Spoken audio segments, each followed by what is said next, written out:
Zephyr, the Warframe that brings forth the winds of destruction to decimate her adversaries on the battlefield. Have you ever wanted to soar through the sky, like an eagle, going even faster than an Archwing, before descending upon unsuspecting foes to deliver a final blow? Well, Zephyr can do that for you. What about the fact that she can drag distant enemies to a single spot so you can destroy them with your weapons before they can even stand up? Wow, this seems really weird. Like, you just regurgitate the style of other Warframe channels like a cheap knockoff. Even the way you talk feels like the way they talk. Kind of a loser channel. Okay, seriously? This whole comment is just pointless rage bait. I don't even know what you had hoped to gain from posting this. And before you say anything else, this is basically a canon event. You lost in the comments section.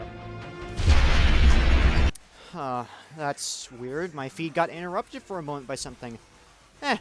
Probably wasn't really that important. Anyway, have you ever hated the fact that Steel Path enemies just gun you down so quickly that you wanted to just avoid projectiles entirely?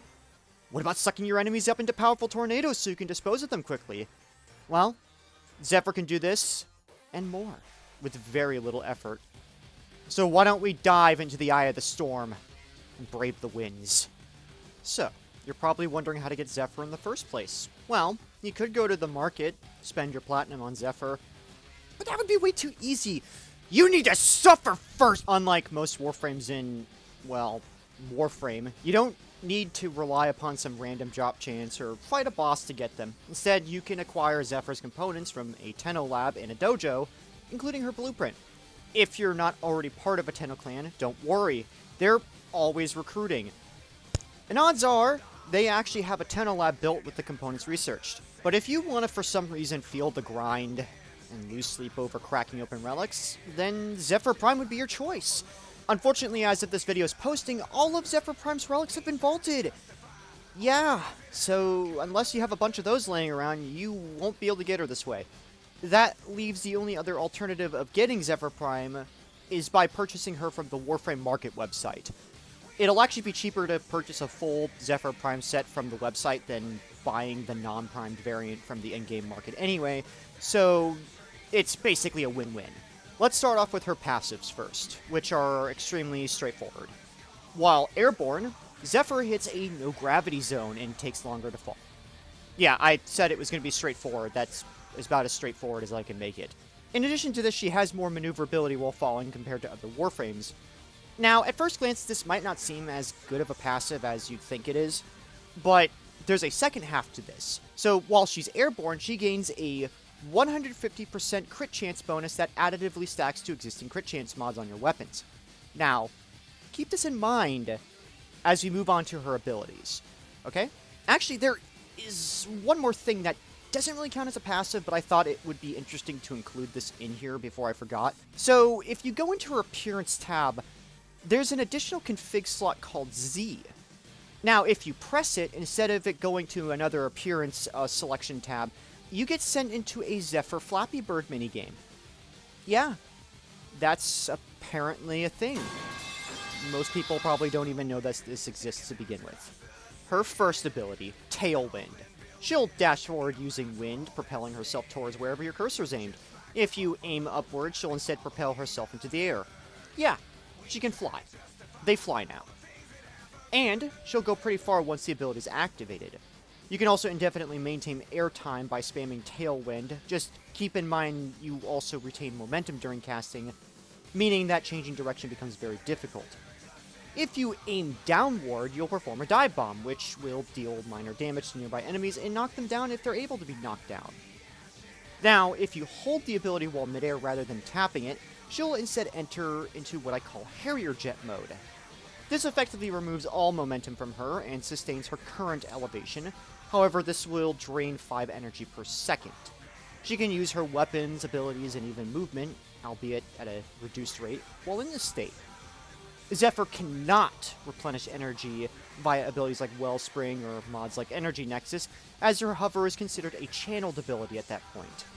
However, Energy Orbs and Arcane Energize can still replenish her. Now, remember when I said keep in mind her passive? Her passive applies to Harrier jet mode as well. So you'll basically want to stay airborne while playing Zephyr to maximize her passive's critical chance buff, In addition, her abilities have reduced energy consumption if casted while airborne. So that's pretty neat when you consider it. Her second ability, Airburst. She'll throw a handful of air, yeah, she can just do that, at the ground, which will create a powerful vacuum that sucks in nearby enemies. It's a great grouping tool when it comes down to it, as it can temporarily neutralize a cluster of enemies, so you can basically just destroy them all at once. Now, if you hold the ability, the air will instead repel them away from the impact spot.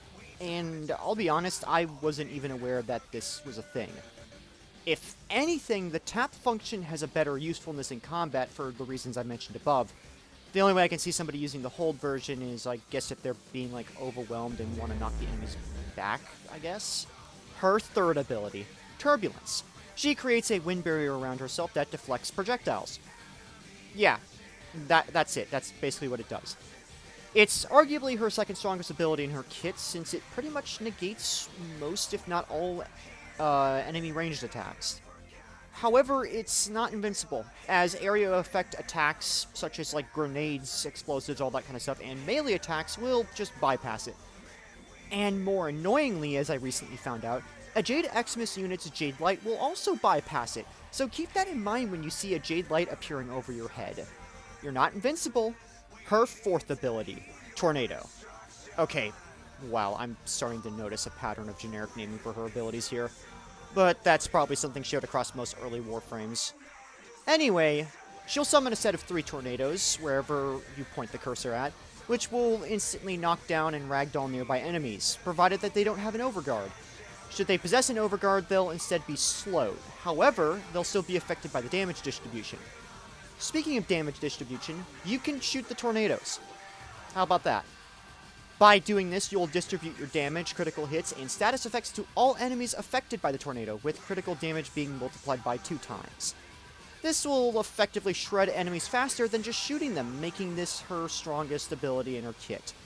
By tapping her fourth, you can create wandering tornadoes, which will actively roam the battlefield in search of victims, with the nearest being able to be directed if you hold the aiming key down. By holding her fourth, on the other hand, you'll create stationary ones instead, which I find to be far more effective than the wandering ones, since you can just use Airburst to suck enemies towards them if you're too far away. I should note, however, that Condition Overload, Zephyr Passive, and status effects from stance mods, and Toxic Lash, and other similar effects will not be applied to enemies trapped by tornadoes. We've made it to the point of the video where you grab me from behind, twist me around, and ask me, does Zephyr need a Helminth? No! Not necessarily. Her base kit works so well on its own that she doesn't really need a Helminth. You could enhance her gameplay, however, with a Helminth, but let's look at what we could even swap out to begin with. If you replace her first ability, you lose access to her hover, which grants easy access to her passive benefits. You could replace her second, but then that costs you the crowd controlling ability and a means of sucking enemies into stationary tornadoes. Replacing her third ability is just absolutely out of the question, as well as her fourth ability. Now, one Helminth that is usable on Zephyr would be Silence from Banshee. It effectively eliminates any possible threats to her, like grenades and Xmas abilities, when paired with her third ability. There's also Spectre Rage with its augment Spectro Siphon, which when paired with her Tornado can easily turn it into an energy orb farm. But given that my build isn't energy intensive to begin with, this is entirely unnecessary in my opinion. I could be wrong, however, since I've either omitted details on accident or said wrong facts in previous Warframe builds videos. I'm only human after all, so I can be prone to making mistakes or misjudgments, and this is mostly just my opinion anyway. So, if you're just starting out with Zephyr because for some reason you bought her from the shop or just built her Prime variant, how would you go about building her? Well, you don't need strength mods for one thing. Zephyr is not a frame whose abilities largely scale on power strength to begin with, so you can just toss that out of the window. Instead, she mainly prioritizes duration mods and range mods, sort of like Warframes such as Zaku, for example. Duration and range will greatly assist in the upkeep of both tornadoes and turbulence, while also increasing the radius of Turbulence's shield. Mods like Equilibrium can assist with energy consumption, and of course a float mod to basically get as much max energy on her as possible. Here is an example of what a beginner's build would look like. It utilizes 2 Augur mods, which give overshield when you use abilities, as well as a Vigor mod for some extra health and shields. As for the build I am currently using in this video, I maxed out as much as I could on range and duration, opting to use corrupted mods to exchange power strength for range, as well as primed versions of duration and energy mods for larger multipliers. Now, it's on to Archon Shards and Arcanes. As Zephyr doesn't require strength, instead focusing on duration and energy, red Archon Shards for duration, and blue shards for increased max energy, and potentially 1 amber shard for casting speed would be her go-to. Although, since her abilities already have fast animations, the amber shard is entirely optional.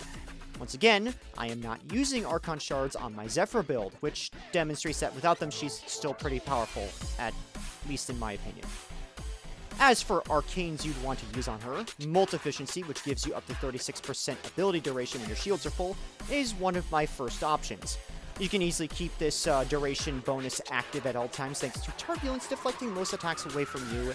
You'll rarely lose shields anyway if you play Zephyr correctly. Arcane Grace is a general use option which gives a 9% chance for a plus 6% HP regeneration for 9 seconds. This is generally a "oh shit" panic arcane, in the event that you rapidly lose your HP and need to recover quickly. Alternatively, Arcane Barrier is also a good option, which gives a 6% chance to instantly restore all shields upon being damaged, in the event that you start to take shield damage and you want a safety net. Of course, these latter 2 arcanes are sort of in the same vein as Arcane Energize, where most people likely don't have them to begin with, so they're optional as well. In addition, these also both require you to take some form of damage, and if you're playing Zephyr correctly, you won't take damage. Trust me. Other arcanes you could use are Arcane Acceleration, which grants a 30% chance for accelerated primary fire for 9 seconds on a critical hit. Given that you'll be scoring frequent critical hits on enemies while mid-air, this is basically a no-brainer to use. And basically, any arcane that can give you increased fire rate or a stacking damage bonus for either dealing critical hits, reloading, or killing enemies will be extremely beneficial for Zephyr. For my closing thoughts here, Zephyr is certainly set apart from other Warframes in terms of gameplay. They're more of a niche Warframe that specializes in crowd-controlling enemies and survivability, rather than providing a brute force solution to a problem. And by brute force, I mean Warframes like Kalervo, Sevagoth, and any other Warframes that largely scale with power strength. Before they actually reworked her, I actually barely used Zephyr. I just had her sitting in a closet this whole time gathering up dust until recently. And I found myself pleasantly surprised with the rework and how easy it was to use her. She's not only extremely agile, but capable of essentially trapping enemies and then disposing of them quickly. She might not be on that list of, strongest Warframes ever.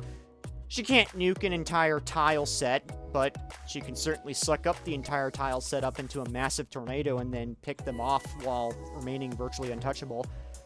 I'd say that puts her in a top 10 list. Isn't that right, Editor Me? How about you put up a tier list from some website to prove my point? Let me think for a second. How about... Looks like we've run out of time, unfortunately. I believe I've shared all I can about Zephyr and how her kit works. This video took a little bit longer to push out compared to my previous Warframe builds videos, but I managed to get it out there for all of you to see. I hope you all enjoyed this video, and I'll see you all around.